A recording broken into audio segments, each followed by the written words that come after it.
मैं उन लोगों पर बड़ा प्रसन्न होता हूँ जो सभी का भला चाहते हैं, और मैं सबसे ज्यादा उन पर नाराज होता हूँ जो सिर्फ खुद का स्वार्थ देखते हैं। मुझे वो बहुत प्रिय है जो सबके कल्याण के लिए प्रतिदिन सोचता हो, प्रतिदिन कार्य करता हो। उसके लिए मेरे दरवाजे हमेशा खुले हैं। ठाकुर जी ने ऐसा कहकर गोकर्ण जी को हृदय से लगाया। आज जैसे राम अवतार में अयोध्यापुरी राम जी के साथ भगवान के साथ बैकुंठ गई थी, आज वैसे ही गोकर्ण जी के साथ पूरा भक्त समुदाय रथ में बैठ के जा रहा है। और हमारे गोकर्ण जी का सौभाग्य देखिए, खुद ठाकुर जी अपने गरुड़ पे साथ में लेके जा गए हैं। इतनी सुंदर लीला थी।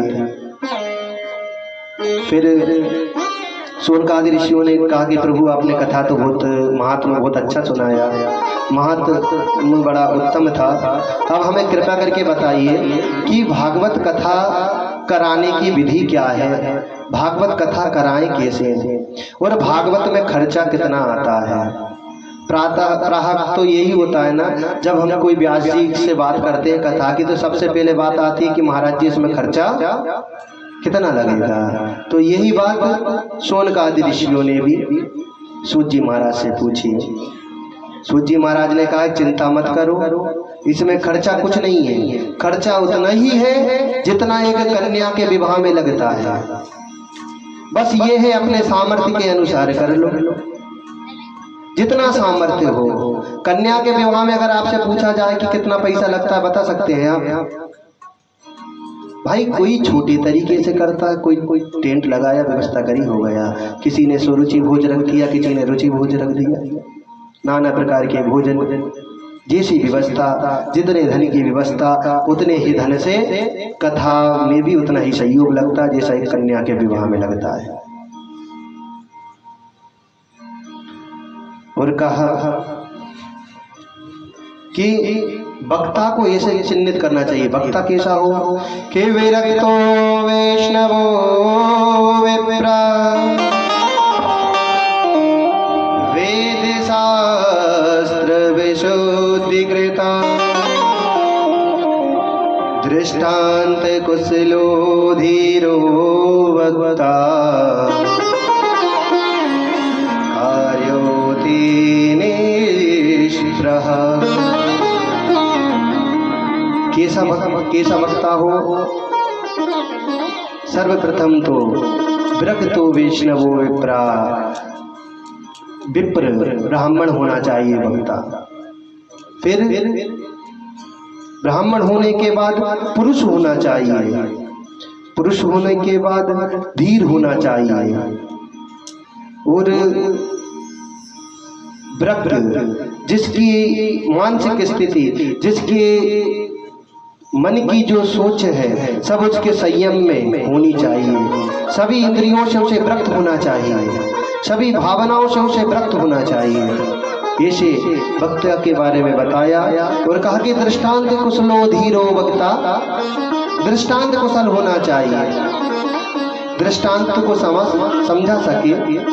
क्योंकि जो वेद की वाणी है ना प्यारे, वो किसी को समझ में नहीं आती।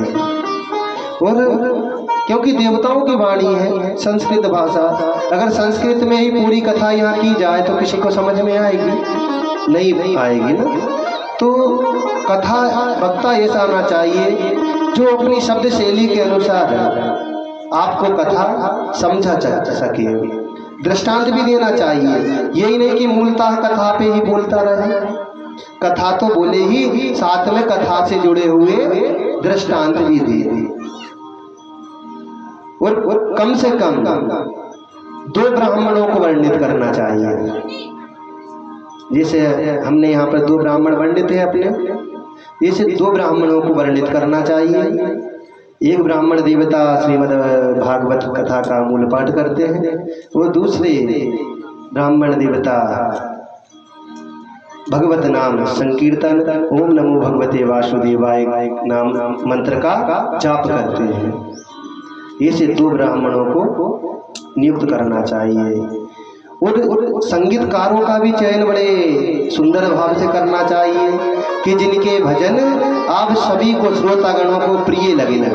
ऐसे संगीत गणों को बुलाना चाहिए जो भाव से भी सुंदर हो और अपने व्यवहार से भी सुंदर हो। ऐसे संगीत गण हो। देखिए हमारे संजू भैया कितनी सुंदर सुंदर हम जो बात बोलते हैं उस पर कितना प्यारा प्यारा संगीत देते हैं। एक बार संजू भैया के लिए ताली तो बनती है ना, ताली बजाइए सब। ऐसे संगीत कार्य होना चाहिए जो कि वक्ता के हिसाब से वक्ता के साथ साथ चल सके। फिर महाराज जगह कैसी चिन्हित करें? लगे जगह चिन्हित करने की आपको कोई आवश्यकता नहीं है। क्यों? कहने लगे कि भविष्य पुराण में ब्रह्मा जी ने एक बात लिखी है। कहने लगे क्या लिख दी महाराज? कहने लगे ये लिखा है ब्रह्मा जी ने कि कथा जहां पर होनी है किस तारीख को होगी, कौन सा वक्ता करेगा, उस और परीक्षित कौन होगा, ये 10,000 वर्ष पूर्व ब्रह्मा जी सुनिश्चित कर देते हैं, लिख देते हैं कि यहाँ पर ये कर्म होना है। ये भविष्य पुराण का लेख है। तो इसमें हमें चिंता करने की आवश्यकता नहीं है, क्योंकि करने वाले हम कुछ नहीं, कराने वाले हम कुछ नहीं। कराने वाले वो है, करने वाले भी वही। बस उनका नाम लेके सिर्फ आप खड़े हो जाओ। हमारे ठाकुर जी तो कहते भी है कि एक कदम तुम मेरे लिए बढ़ाओगे तो 1000 कदम उसी क्षण आपके लिए मैं बढ़ा दूंगा।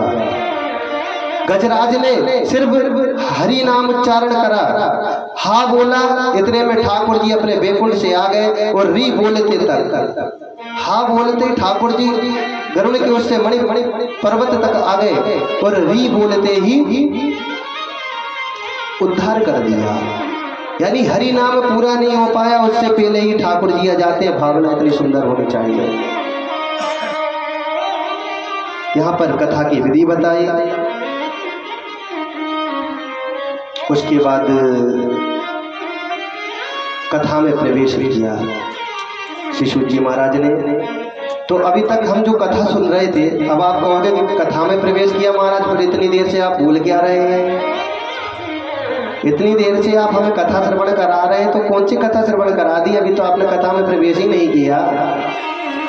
तो अभी तक हम आपके लिए सिर्फ महात्मा बता रहे थे। कल भी हमने कहा था कि जिसकी महिमा जितनी सुंदर होगी उसकी कीर्ति उतनी ही विशाल होगी। क्योंकि आपकी महिमा अच्छी होगी जभी तो व्यक्ति आपका आदर सम्मान मान प्रतिष्ठा सब करेगा ना, जभी तो आपकी पूंछ होगी। और जिसकी पूंछ नहीं उसका कुछ नहीं। पूंछ होनी जरूरी भी है। जब तक ठाकुर जी की पूंछ हम आपको बताएंगे नहीं कि महिमा क्या है, जब तक आपको उनमें श्रद्धा कैसे उत्पन्न होगी। अब कथा में प्रवेश करते हुए श्री सूजी महाराज ने भागवत में प्रथम श्लोक गाया है, और जो भागवत का सर्वप्रथम श्लोक भी है, तो हम सब ध्यान पूर्वक इस श्लोक को सुनेंगे। इसमें परमात्मा की बड़ी अद्भुत स्तुति की गई है। परमात्मा कौन? जो सत्य स्वरूप है।